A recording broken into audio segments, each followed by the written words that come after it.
Muchísimas gracias a Juan Carlos Hidalgo, analista de políticas públicas, experto en temas latinoamericanos, y en este segmento de Conversando con la Voz de América nos da mucho gusto recibirlo. ¿Cómo está, señor Hidalgo? Mucho gusto, saludos. Quisiéramos analizar el aspecto político de la crisis de Puerto Rico, básicamente porque, como todos sabemos, este estado, siendo asociado, no ha podido beneficiarse de la ley de bancarrota. Y esto obviamente tiene un impacto político dentro de la isla y una repercusión aquí en Estados Unidos. ¿Cómo lo observa? Efectivamente, Puerto Rico se encuentra en una situación muy complicada a nivel económico y parte de las razones es su estatus especial. Yo me iría incluso más adelante, no solo ver el hecho de que Puerto Rico no se puede acoger al capítulo 9 de bancarrota, como ocurre con la mayoría de las jurisdicciones en Estados Unidos.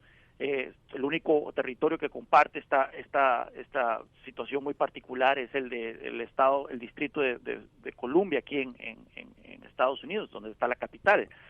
Pero yo me iría todavía más adelante y analizar muchos de los situaciones políticas que se han traducido en una grave crisis económica. Por ejemplo, el hecho de que los bonos de Puerto Rico se vean beneficiados con una triple exención tributaria, lo cual ha incentivado entonces a muchos actores económicos a comprar deuda de Puerto Rico con un gran descuento, y esto entonces le ha facilitado muchísimo la vida a los políticos puertorriqueños para ser dispensiosos con el gasto, para ser irresponsables con el gasto, puesto que siempre tenían la facilidad de colocar la deuda de una manera bastante expedita.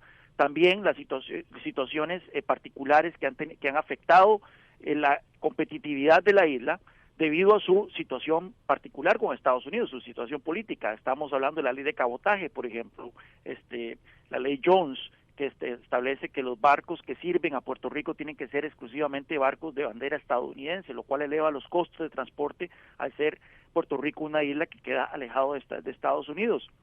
Está también el hecho de que las políticas de salario mínimo se fijan al mismo nivel que el Estados Unidos continental. El hecho de que Puerto Rico, el ingreso per cápita, sea la mitad del estado más pobre de la Unión Estadounidense, hace entonces que el salario mínimo sea desproporcionadamente alto para la realidad económica de la isla, y esto incentiva el desempleo. Vemos también el hecho de que los niveles de beneficencia, de welfare, se establecen nuevamente de acuerdo a criterios de el ingreso per cápita de la Unión Estadounidense, lo cual es muy alto para la realidad económica de la isla, lo cual hace que muchos puertorriqueños no trabajen puesto que pueden recibir welfare.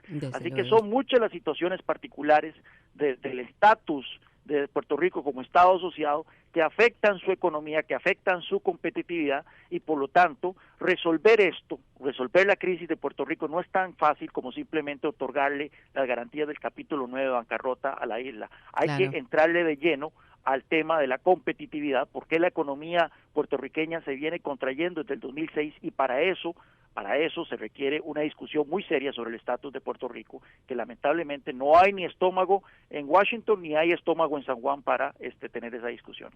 En Conversando con la Voz de América estamos dialogando con Juan Carlos Hidalgo, analista de políticas públicas, experto en Latinoamérica.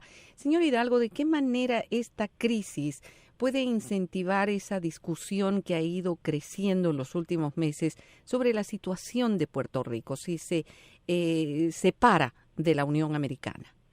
Bueno, es preocupante, puesto que yo incluso no sé qué es lo que más le conviene a Puerto Rico. Por un lado, Puerto Rico se beneficia de tener el dólar como moneda oficial, que es una moneda estable, que es una moneda que no se puede inflar, que las autoridades en San Juan no la pueden inflar. Imaginémonos qué pasaría con este déficit fiscal en un país que tiene su propia moneda. Tendríamos entonces una inflación altísima, probablemente, como podemos ver en otros países con crisis fiscales, con situaciones fiscales comprometidas alrededor del mundo. El sistema legal de Puerto Rico es el sistema legal estadounidense, lo cual entonces brinda garantías al inversionista, brinda garantías de que los contratos se cumplen, etcétera. Así que el hecho de pertenecer a Estados Unidos le brinda ciertas ventajas, pero también le brinda ciertas desventajas como las que ya comentábamos anteriormente. Puede Puerto Rico negociar algún tipo de estatus especial en donde se vea exento de políticas de salario mínimo, se vea exento de las políticas de welfare, se vea exento de la ley de cabotaje, etcétera, etcétera. Bueno, eso requeriría entonces que muchos políticos en Puerto Rico que son pro estadidad, ¿verdad?, tengan la voluntad de aceptar un estatus especial para la isla que no sea un estatus que lo equipare a los otros estados de la Unión, y eso va en contra de lo que ellos creen, ¿verdad? Así que nuevamente es una posición muy muy complicada la que se encuentra Puerto Rico. Yo no sé exactamente si es que la independencia le sería mejor a la isla o negociar todavía más prerrogativas dentro de su estatus especial con Estados Unidos para poder entonces tener políticas más independientes y que no le afecten la competitividad. Uno de los grandes problemas de Puerto Rico, el enorme problema que tiene Puerto Rico en este momento, es su baja tasa de participación laboral. Únicamente un 39% de los puertorriqueños en edad de trabajar trabajan. El resto está desempleado, el resto está recibiendo welfare, y 39% de gente que trabaja en el sector, un tercio trabajan en el sector público, es decir, son una carga para el resto de la economía que produce, la economía que genera riqueza. Así que es una situación sumamente complicada que requiere de un overhaul total en la isla. Exactamente. Juan Carlos Hidalgo, le agradezco muchísimo por su tiempo para La Voz de América. Con mucho gusto.